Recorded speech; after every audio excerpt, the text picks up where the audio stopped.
ആ തൊടുപുഴയിലെ മുസ്ലിം യൂത്ത് ലീഗുകാർ വിളിച്ച മുദ്രാവാക്യത്തെക്കുറിച്ച് എന്താണ് അഭിപ്രായം? മോശമാണ്, അങ്ങനെ വിളിക്കാൻ പാടില്ല. വിയോജിപ്പുകളും സഭ്യതയോടുകൂടി ആവണം എന്നുള്ളതാണ് നമ്മുടെയൊക്കെ സ്റ്റാൻഡ്. അവരെയും സ്റ്റാൻഡ് അങ്ങനെയാണ്. അതുകൊണ്ട് തന്നെയാണ് അവരുടെ നേതൃത്വം അവർക്കെതിരെ നിലപാട് ഘടിപ്പിക്കുകയും ആ വിഷയത്തിൽ ഒരു തീരുമാനം ഉണ്ടാക്കുകയും ചെയ്തു. ആണ് അവിടുത്തെ കമ്മിറ്റി പിരിച്ചുവിട്ടെന്ന് അറിയാൻ കഴിഞ്ഞത്. ഇനി ആ വിഷയത്തിൽ ശ്രീജിത്ത് പണിക്കർ പറയുന്ന തന്മയത്വത്തോടു കൂടിയുള്ള ഉപദേശം നമ്മൾ കേൾക്കണം. നമുക്കെല്ലാവർക്കും ഒരുപാട് പഠിക്കാനുണ്ട് അതിനകത്ത്. മുസ്ലിം യൂത്ത് ലീഗിന്റെ പ്രവർത്തകർ ഉയർത്തിയ പ്രധാനപ്പെട്ട ഒരു മുദ്രാവാക്യം ഹിന്ദു സമുദായ നേതാക്കളായിട്ടുള്ള NSSന്റെ ജി സുകുമാരൻ നായർ, SNDPയുടെ വെള്ളാപ്പള്ളി നടേശൻ തുടങ്ങിയ ആൾക്കാർക്കെതിരെ പ്രകോപനപരമായിട്ടുള്ള അധിക്ഷേപകരമായിട്ടുള്ള മുദ്രാവാക്യം അധിക്ഷേപകരമായിട്ടുള്ള മുദ്രാവാക്യം പോയിന്റ് ചെയ്യണം, മറന്നുപോരുത്. ഈ പ്രകടനത്തിൽ കേൾക്കുകയുണ്ടായി. എന്നാൽ വെള്ളാപ്പള്ളി തെമ്മാടി എന്ന് വിളിച്ചുകൊണ്ടാണ് ഈ പ്രകടനത്തിൽ ആൾക്കാർ മുദ്രാവാക്യങ്ങൾ ഉയർത്തിയത്. അതേപോലെ പെരുന്നയിലെ നായരെ എന്ന് പറഞ്ഞ് ജാതീയമായിട്ടുള്ള പരാമർശങ്ങളും അവരുടെ ഭാഗത്തു നിന്നുണ്ടായി. പാടില്ല, അങ്ങനൊന്നും വിളിക്കാൻ പാടില്ല. 100% നമ്മൾ അതിനോട് യോജിക്കുന്നു. പക്ഷേ ശ്രീജിത്ത് പണിക്കർ അടക്കമുള്ള ആളുകൾ പ്രകോപനപരമായി കാണുന്ന മുദ്രാവാക്യം എന്നുള്ളത് ഈ യൂത്ത് ലീഗുകാർ വിളിച്ച മുദ്രാവാക്യമാണ്. ശ്രീജിത്ത് പണിക്കരെ ഞാൻ ഒരു മുദ്രാവാക്യം കാണിച്ചു തരട്ടെ.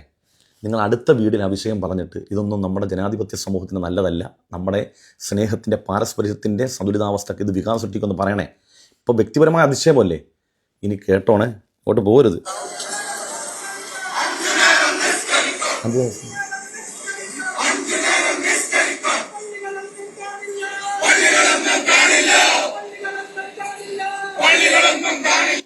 ശ്രീജിത്ത് പണിക്കരെ ഇത് CPM-നെതിരെ നടന്ന പ്രതിഷേധ റാലിയിൽ സംഘപരിവാരർ വിളിച്ചു പറയുന്നറിയോ? 5 നേരം നിസ്കരിക്കാൻ പള്ളികളൊന്നും കാണില്ല. ഇതുപോലെ തന്നെ മുദ്രാവാക്യമുണ്ട്, തൊപ്പി വെക്കാൻ തലകൾ കാണില്ല എന്ന മുദ്രാവാക്യം വേറെയുണ്ട്.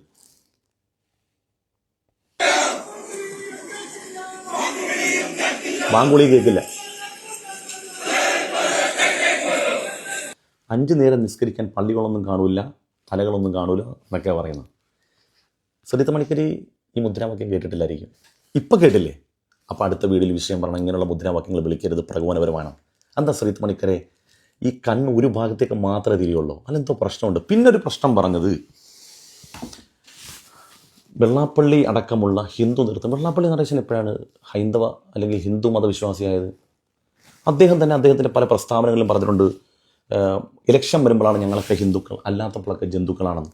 BJPക്കെതിരെ ആഞ്ഞടിച്ച് SNDP യോഗം ജനറൽ സെക്രട്ടറി വെള്ളാപ്പള്ളി നടേശൻ. ജാതി വിവേചനം കൊണ്ട് നടക്കുന്ന പാർട്ടിയാണ് BJP. ഈ ജാതി വിവേചനം കൊണ്ട് നടക്കുക എന്ന് പറഞ്ഞാൽ വർണ്ണാശ്രമത്തിൽ പെടാത്ത ഒരാളെയും ഹിന്ദു മതവിശ്വാസിയായിട്ട് അംഗീകരിക്കത്തില്ല. ഞാൻ അംഗീകരിച്ചെങ്കിൽ തന്നെ 1936 ക്ഷേത്രപ്രവേശന വിളംബരം വന്നതിന് ശേഷമാണ്. എന്തുകൊണ്ടാണ് 1936 മുമ്പ് ഈ ക്ഷേത്രപ്രവേശന വിളംബരം വരുന്നതിന് മുമ്പ് ഈ പിന്നോക്കം നിൽക്കുന്ന 7 സമുദായങ്ങളെ ക്ഷേത്രങ്ങളിൽ പ്രവേശിപ്പിക്കാൻ സമ്മതിക്കാത്തത്? അവർ ഹിന്ദുക്കളല്ലാത്തതുകൊണ്ടായിരുന്നു. ഹിന്ദുക്കളാണെങ്കിൽ അവരെയും പ്രവേശിപ്പിക്കൂലേ?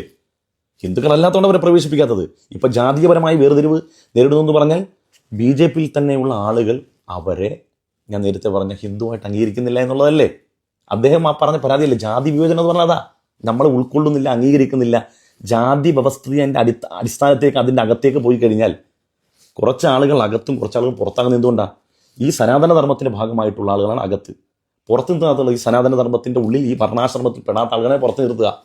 ശ്രീജിത്ത് പണിക്കർക്ക് അറിയാത്ത കാര്യമൊന്നുമില്ലല്ലോ. അപ്പം ശ്രീജിത്ത് പണിക്കർ മനസ്സിലാക്കേണ്ടത്, ഈ നിങ്ങൾ ഇടയ്ക്കിടയ്ക്ക് വെള്ളാപ്പള്ളി നടേശനെ കുറിച്ച് ഹിന്ദു എന്ന് പറഞ്ഞ് ഇങ്ങനെ ആവേശം കൊള്ളുമ്പോൾ അവരെ നിങ്ങൾ തന്നെ ഹിന്ദുവായിട്ട് അംഗീകരിക്കുന്നില്ല. അദ്ദേഹം തന്നെ പറഞ്ഞിട്ടുണ്ട്, ഞങ്ങൾ ഇലക്ഷൻ വരുമ്പോഴാണ് ഹിന്ദു എന്ന് ഞങ്ങൾ പറയുന്നത്, അല്ലാത്തപ്പോഴൊക്കെ ഞങ്ങളെ ജന്തുക്കളായിട്ടാണ് കാണുന്നതെന്ന് അദ്ദേഹം തന്നെ എത്രയോ പ്രസ്താവനയിൽ പറഞ്ഞിട്ടുണ്ട്.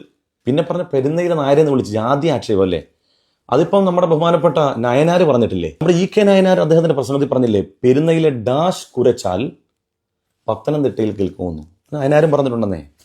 പറയാൻ പാടില്ല കേട്ടോ, എൻ്റെ നിലപാടത് അതും പറയാൻ പാടില്ല എന്നുള്ളതാണ്. നമ്മുടെ നാടിൻ്റെ സന്തുലിതാവസ്ഥ, സ്നേഹം, പാരസ്പര്യം അത് നഷ്ടപ്പെടുന്ന രൂപത്തിലുള്ള പ്രകോപനപരമായ ഒരു വാക്കും പറയാൻ പാടില്ല എന്നുള്ളത്. പക്ഷേ ചിലത് മാത്രം കാണുകയും ചിലത് മാത്രം കണ്ടില്ല എന്ന് നടിക്കുന്നതും മോശമല്ലേ ശ്രീജിത്ത് പണിക്കരെ?